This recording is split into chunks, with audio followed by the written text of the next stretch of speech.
Welcome to CEO Money. I'm Michael Yorba. Thanks for joining with us. All right, my guest today is Athmanya Eshwar. He is Dr. Athmanya Eshwar. He is the CEO of Everyday Human Alliance. Athmanya, thanks for coming up, staying up so late in Zurich, Switzerland, and coming onto the show with us. How are you? Thank you. Great to be here. I'm doing great. Thank you. Okay. Give us some background. An old friend of mine, Dennis O'Neill, thought that we should have you on the show. Give us some background on you, what your company does, and then I have some really poignant questions for you about real estate in India. Sure.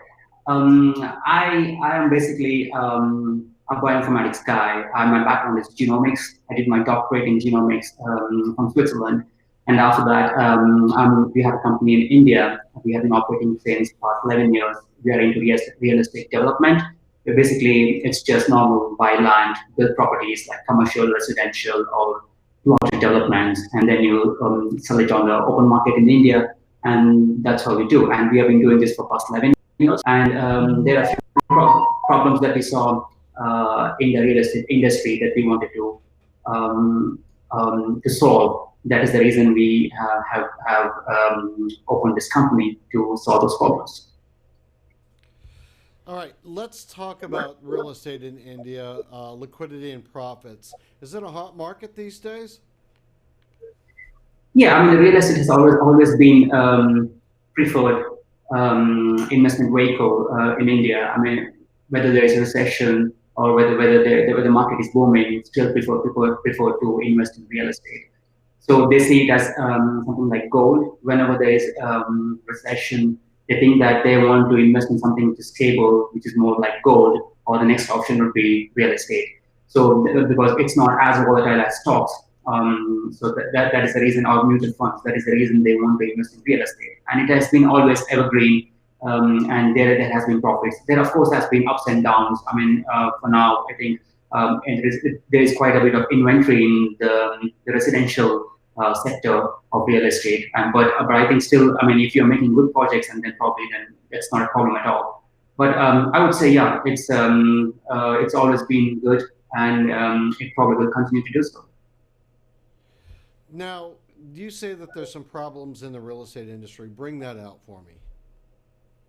Yeah, the main problem, the core problem, is the liquidity. I mean, the rest all the problems are linked to this. So the developers don't have liquidity to develop. I mean, you know, as you may already know, the real estate is very capital intensive, and we need a lot of capital to develop projects. Normally, the banks will probably charge up to 18 to 20% interest, and the private financiers also charge upwards of 18%. So, and also they don't provide 100% of what is required for development. They probably provide 60 or 65%. Of the complete developmental cost, including land. So what happens here is most of the projects get stalled because they don't have liquidity.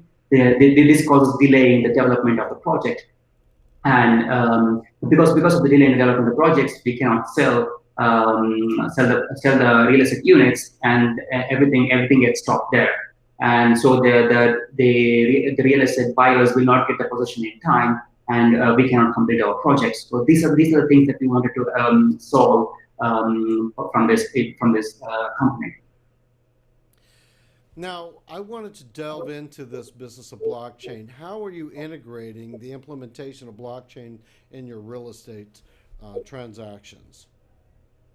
Well, the blockchain is, I think it's a highly distributed technology and has already caused major waves in the fintech world.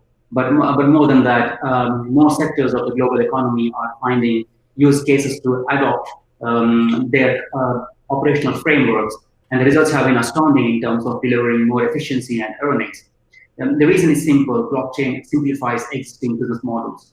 The technology can be a solution for challenges in the real estate industry because because the basic operating principle of decentralized, peer-to-peer, and smart contract-enabled network will eliminate dependence on lending houses to facilitate projects and deliver more speed and security and value to the users.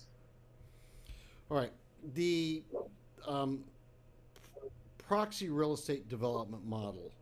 Um, Mhm. I've never heard this quite put this way with all of the other parts that you're trying to describe. Tell our audience about that. So in India, like in Switzerland, foreign investors cannot invest in real estate. For example, if you want to invest in India, there are the legislation does not allow you to invest in real estate. So you have to either be a citizen or a non-resident Indian to be able to invest in real estate.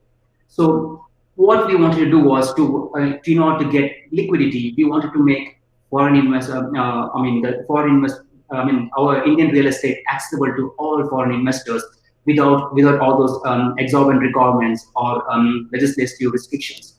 So what we did was we implemented blockchain so that just by holding our tokens, without even having to own the asset, you can get profits from the real estate. That is what is the that means that you have direct stake in developer profits.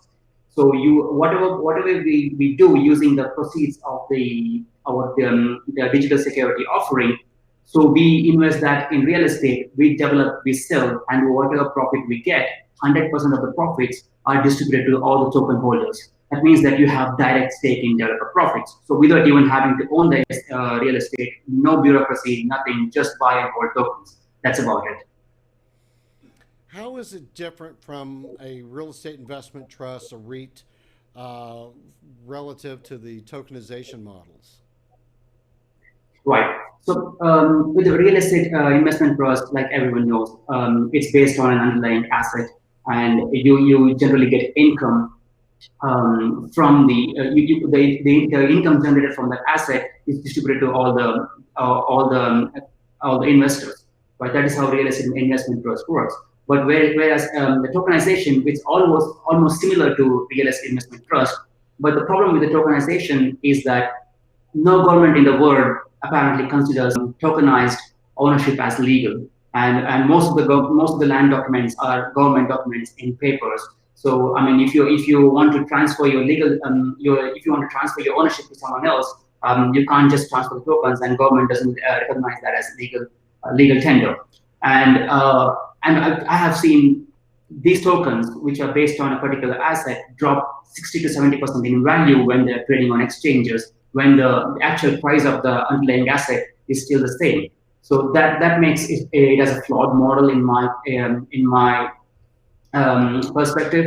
So when how can underlying asset drop 60 to 70% in value just because it's based on tokens? So that is the reason we didn't want to do that. Rather, we wanted to tokenize the profits and give the profits to the investors, and we do all the heavy work in India, do the development, sell the properties, and whatever profits we get, we share it with the token holders without even them having to own the assets. Okay, so it seems to me that the distribution of profits through tokenization, tracked through the blockchain, are going to be able to be distributed amongst the token holders. So now I'm a little vague on this part here because in the United States, that would be considered a security. And being that you're operating from Switzerland about property in India, if I got this correct, is this fall under a different structure for tokenization, whether it's a utility token or it's a security token? How does that work? So we are a digital security token, and we have been offering. We are doing an offering from Malta, which is in Europe. So we are a registered securities there, and we also are doing Reg D 506C offering 501C offering in US, which is only for the activity investors in US. So only they will be able to only verified investors will be able to buy tokens from us. So I mean, we are making sure that we are completely under following all the regulations that are required in US or in any part or in any country that we are selling our tokens in. Got it. Got it. All right. Athena, it's been great having you on the show. I really appreciate you taking the time to stay up late in Switzerland to be on our show and talk to us about this model that you've done. Thank you for being our guest. Thanks a lot. Happy to be here. Thank you. You're welcome. You've been watching CEO Money with Michael Yorba. Thanks for joining with us. Don't forget, download our app on iOS and Android, CEO Money.